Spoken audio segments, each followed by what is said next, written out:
Hello friends, super magic રસોઈમાં મિત્રો હું આપનું સ્વાગત કરું છું। આજે હું વાલોળ રીંગણાનો શાકની રેસીપી તમારી સાથે એક અલગ જ રીતથી શેર કરું છું। આ ટેસ્ટ તમે ક્યારેય નહીં કર્યો હોય તો તમને ચોક્કસ આ વિડીયો ગમશે મિત્રો। ગમે તો લાઈક કરજો, શેર કરજો અને નવા મિત્રો સબસ્ક્રાઈબ કરવાનું તો ભૂલતા જ નહીં। અને મિત્રો બાજુમાં રહેલું બેલ આઇકનને પણ પ્રેસ કરજો જેથી કરીને લેટેસ્ટ વિડીયોની માહિતી તમને મળતી રહે। હવે ઇન્ગ્રેડિયન્ટમાં મેં અત્યારે આ 150 ગ્રામ જેવી વાલોર છે, 250 જેવા રીંગણ લીધા છે, એકદમ ફ્રેશ વાડીના જ રીંગણ છે, વાલોર ને રીંગણ। અને આપણે બીજું મસાલામાં વરિયાળી છે, ધાણા છે, તલ છે, 2 તજના ટુકડા, 2 લવિંગ અને અડધું બાદિયાનું ફૂલ છે। પછી આપણે 8 થી 10 કળી લસણ, 1 ઇંચ આદુનો ટુકડો અને 3 થી 4 તીખી મરચી। અને આપણે મિત્રો રૂટીન મસાલા લેશું, તેલ છે, મીઠું છે અને પાણી જોશે તો બનાવવાનું ચાલુ કરીએ। આપણે પહેલા તો મસાલાને થોડુંક ક્રશ કરી લેશું અધકચરો। તો એના માટે આપણે 1 ચમચી વરિયાળી, 1 ચમચી ધાણા અને આ જે ખડા મસાલા લીધા છે એ નાખી, તજ, લવિંગ અને બાદિયા આ બધાને અધકચરા જ આપણે ક્રશ કરવાના છે। તો આ રીતે આપણે એને મિક્સર જારમાં કરી લેશું। આ રીતે જો આપણે થોડુંક અધકચરા જેવું પીસી લીધું છે ને, હવે એમાં આપણે 1 ઇંચ આદુનો ટુકડો અને એને પણ આપણે ક્રશ કરી લેશું। અને તીખી મરચી લીધી છે 3 થી 4, એને પણ આપણે આમાં જ નાખીને અને ક્રશ કરવાની છે। અને 7 થી 8 કળી આપણે લસણ નાખી દેશું અને આને આપણે પાછું ક્રશ કરી લેશું। તો આ રીતે જો આપણે એક અલગ જ મસાલો, આપણે કાઠિયાવાડી રીતથી અલગ જ એક આ શાક બને છે। તો આપણે મસાલાને પણ સાઈડ ઉપર રાખીને અને હવે આપણે જે આ શાકભાજી લીધું છે ને એને સમારી લેશું। તો પહેલાં તો આપણે જે આ રીંગણ લીધા છે ને એને અત્યારે આપણે આ ડંઠલ જ દૂર કરશું, કેમ કે આપણે રીંગણને પાણીમાં નાખીએ છીએ ને તો એનો ટેસ્ટ એટલો રહેતો નથી, એટલે જ્યારે આપણે શાકમાં નાખવાય ને ત્યારે જ પીસ કરશું। અને એ જ રીતે આપણે જે આ વાલોર લીધી છે ને એને પણ આ રીતે જ આપણે, તમને ખ્યાલ જ હોય છે, આ રીતે આપણે 2 સાઈડથી છાલ ઉતારી લેવાની અને પછી એને આપણે આવી રીતે સમારી લેવાની। દાણા જો પાકેલા હોય ને તો આપણે અલગ લઈ લેવાના, નહીતર કૂણી વાલોર હોય તો આપણે આ રીતે જ એને પીસમાં સમારી લેશું। જો મિત્રો આ વાલોર એકદમ કૂણી છે, અલગ અલગ સિંગ હોય છે બધી, તો આમાં દાણા નીકળ્યા પણ આમાં દાણા નથી નીકળ્યા। જો આવી રીતે જ આપણે એને સમારી લેવાની છે।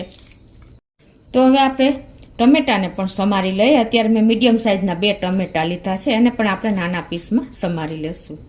તો આપણે ટમેટા, રીંગણ અને વાલોર બધું સમારાઈ ગયું છે। ત્યાં આપણે હવે એક મસાલો તૈયાર કરી લઈએ, જે આપણે એકદમ અલગ જ, આ રીતે તમે મસાલો કરશો ને તો તમારું શાકમાં મસાલો ક્યારેય નહીં દાજે।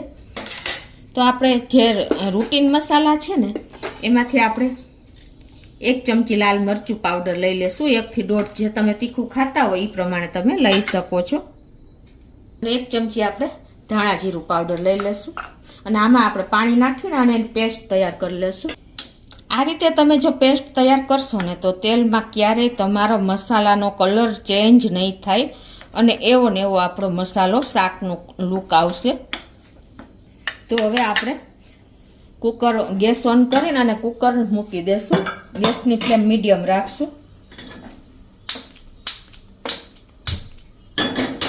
અને એમાં આપણે 3 ટેબલ સ્પૂન જેવું તેલ મૂકી દેશું। આ શાકમાં થોડુંક તેલ ચડિયાતું હશે ને તો વાલોરનો જે આપણને ટેસ્ટ નથી ગમતો ને એ એકદમ લાઇટ થઈ જશે। આપણું તેલ પણ ગરમ થઈ ગયું છે, 1 ટીસ્પૂન જેવી રાઈ નાખી દેશું, 1/4 ટીસ્પૂન જેવું જીરું નાખી દેશું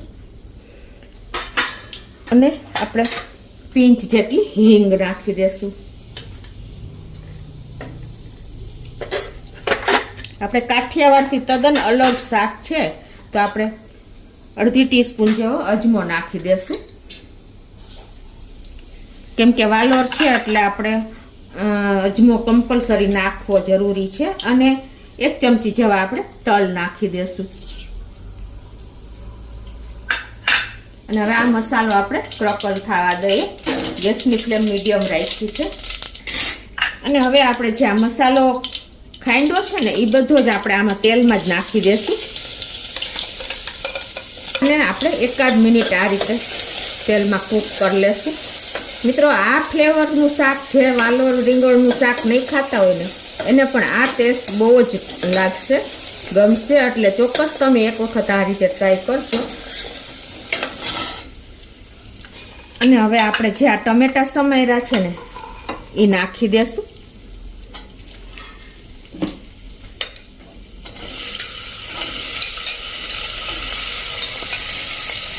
અને 1/4 ટીસ્પૂન જેવી હળદર નાખી દેશું. અને હવે ટેસ્ટ એકોર્ડિંગ 1 ટીસ્પૂન જેવું મીઠું નાખી અને આપણે આને ટમેટાને ગળવા દેશું.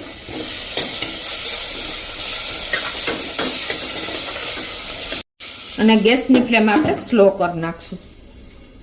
હવે આપણા ટમેટા કૂક થાય છે ને ત્યાં આપણે આ રીંગણને હવે સમારી લઈએ એટલે કાળા ન પડે અને એનો ટેસ્ટ એમને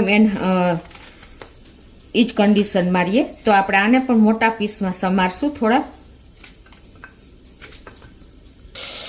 તો આ રીતે જો આપણે ટમેટા પણ સરસ ગળી ગયા છે. તમે આ રીતે પ્રેસ કરશો ને એટલે ખ્યાલ આવી જશે.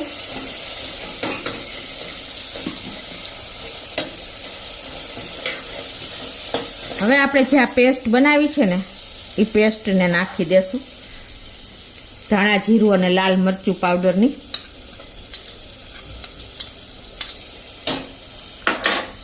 અને આપણે મિક્સ કરી લેશું. ગેસની ફ્લેમ હજી સ્લો જ રાખી છે. આ રીતે તમે જો નાખશો ને તેલમાં પેસ્ટ તો પણ એનો કલર ચેન્જ નહીં થાય અને એકદમ સરસ જળવાઈ રહેશે. હવે આ પેસ્ટને આપણે પણ 1-2 મિનિટ સાંતળી લઈએ આ રીતે સ્લો ફ્લેમ ઉપર જ. તો જો 1-2 મિનિટમાં જ આપણે તેલ પણ સરસ છૂટું પડી ગયું છે. ટમેટા ગળી ગયા છે, પેસ્ટ સંતળાઈ ગઈ મસાલાની અને બધા જ મસાલા આપણે એકદમ રેડી કૂક થઈ ગયા છે. આટલી પ્રોસિજર કરશો ને એટલે શાકનો ટેસ્ટ ક્યારેય તમને ફીકો નહીં લાગે. હવે આપણે જે આ વાલોર સમારી છે ને એને નાખી દેશું.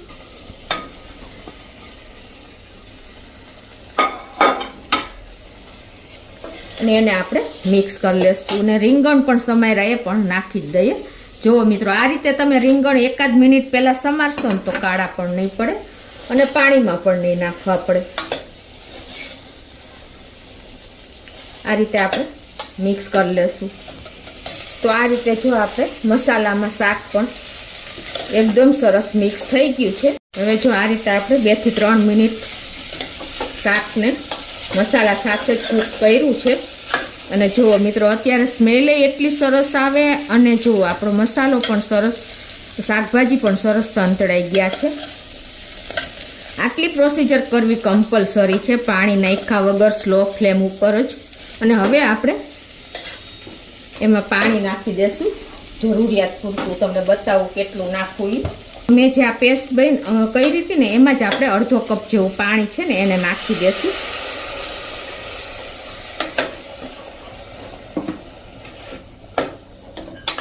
તો આ રીતે જો આપણે અડધો કપ જેવું પાણી નાખી અને હવે આને કુકરનું ઢાંકણ બંધ કરીને 2 વિસલ મીડિયમ ફ્લેમ ઉપર કરી લેશું. તો જો આપણે 2 વિસલ થઈ ગઈ છે અને પ્રેશર પણ રિલીઝ થઈ ગયું છે. તો આપણે કુકરને પણ ખોલી લઈએ. જો મિત્રો, હજી તમને બતાવી દઉં કે એકદમ સરસ આપણું શાકનું તેલ પણ છૂટું પડી ગયું છે. જો છે ને, તમને ખ્યાલ આવે છે? આવું શાક હોય ને તો આપણે બાજરાનો રોટલો મળી જાય તો કાંઈ ના જોઈએ. એટલું ટેસ્ટી અને મસાલાથી સરસ એકદમ હેલ્ધી એવું આપણું શાક રેડી થયું છે. તો આપણે સર્વ કરી લઈએ.